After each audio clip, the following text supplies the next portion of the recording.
Hi, I'm Michael, and this is California. And almost like Groundhog Day, we are back at it again, with the Senate, the House, and the White House going toe-to-toe on the next third round of stimulus package.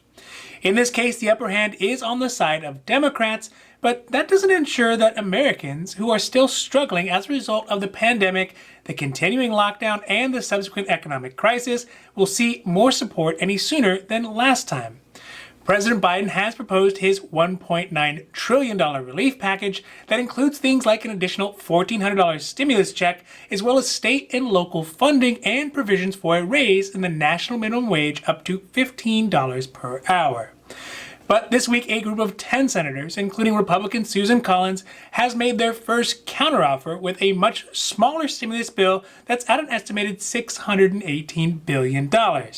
This Republican proposal would lower the next round of stimulus checks to $1,000 and lower the income people could qualify and still get the stimulus check.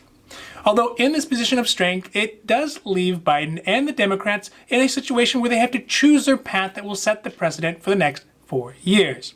To either go their own way and Republicans be damned, or negotiate in a bipartisan attempt to get consensus on the best way forward for our country. So today we are talking about the third round of stimulus relief package negotiations, the Republican counteroffer, and the possible routes Biden could take to get Americans the financial relief that they need. Now this is your daily dose, and before we get to it, if you like this information, if you find it interesting, if you find it helpful, please don't forget to like and subscribe.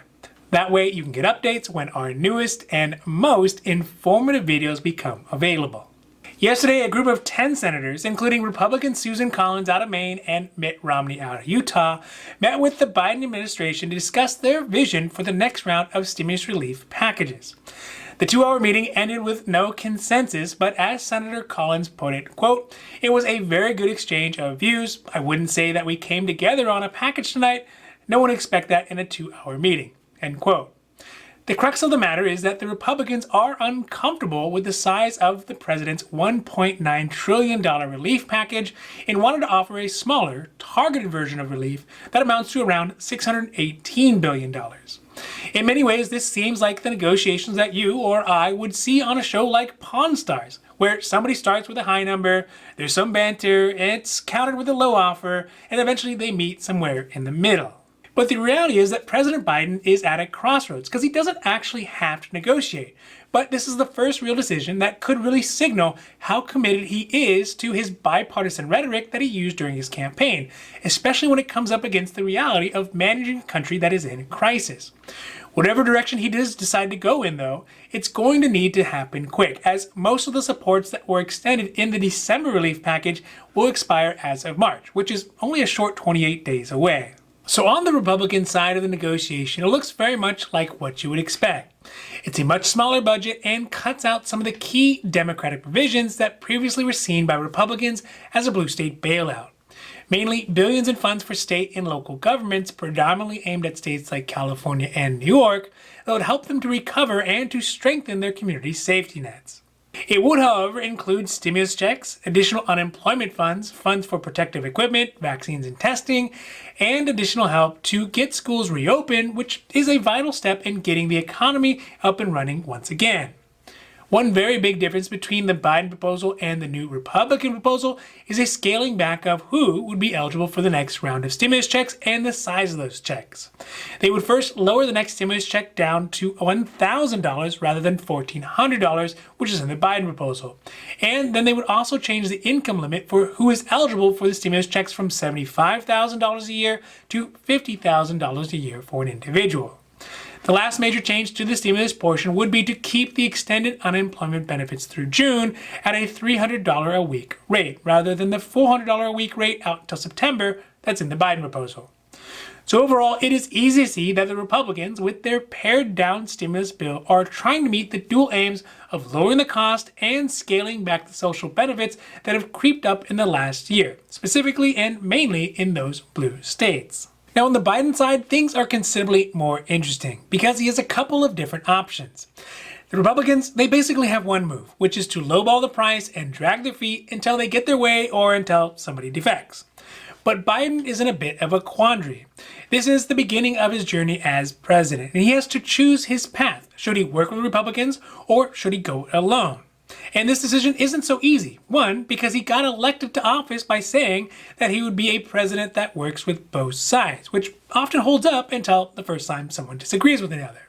Second is because his favorable numbers in the Senate are thinner than that last piece of bread at the end of the loaf that always gets cut wrong. This would mean with a 50-50 split and one vote from VP Harris, he doesn't have a lot of room to negotiate. So in this case, he's left with the decision to, one, work with the Republicans, which would likely result in a lower overall price tag for his relief bill, but would offer a wider variety of relief provisions, so like schools and stimulus checks, food benefits, etc., or two, get his bill passed through something called the reconciliation process. The reconciliation process is the same maneuver that President Trump and Republicans used to bypass the Democrats and their filibuster in order to zero out the penalty for not having health insurance and to change the tax policy. This reconciliation process has some serious limits though, and probably could not be used for some of the provisions like a $15 minimum wage increase that's in the Biden proposal. Under a provision called the Byrd Rule, named after former Senator Robert Byrd, reconciliation cannot be used on things that don't change revenues, spending, affect the Social Security programs, or increase the deficit after a certain period of time. Thus, really limiting the types of provisions he could get passed, that's President Biden, for a relief package, but with potentially higher amounts of money put into the package than he would have gotten by negotiating with the GOP. So, needless to say, it will be very interesting to see what path the president decides to go down. So I think this is going to be a very interesting step in one direction or another for the Biden administration. Should he go for a larger variety of provisions but with less funding and uphold his campaign promise to work bipartisan? Or should he go it alone and get less types of provisions but with potentially higher funding amounts and isolate the Republicans right from the very start? What I think is the best option that he has is to hammer out an agreement with the Republicans in good faith. This is because over the last two presidents, Obama and Trump, both had really seemed to give up on any bipartisanship at the first sign of disagreement, and has led our country to swing back and forth between the two spectrums of conservative and democratic reforms. It makes for sloppy policy and really creates an impossible situation for long-term sustainable growth in either direction, especially when every 4 to 8 years our government just keeps erasing the policy of the previous administration. So in the short run, it will be a fight, but the overall health of our country as a living, breathing political organism has to be nurtured by at least the semblance of agreement. Without it, we'll be destined to shift from one side of the spectrum to another until our country eventually shifts so far to one side that it can't recover. And that would be bad. Now, this has been your Daily Dose, and I hope that you found it interesting or helpful or at least useful. And if you did, please don't forget to like and subscribe. That way you can get updates when our newest and most informative videos become available. So that's it for me, and for California, I'm Michael, wishing you a happy, healthy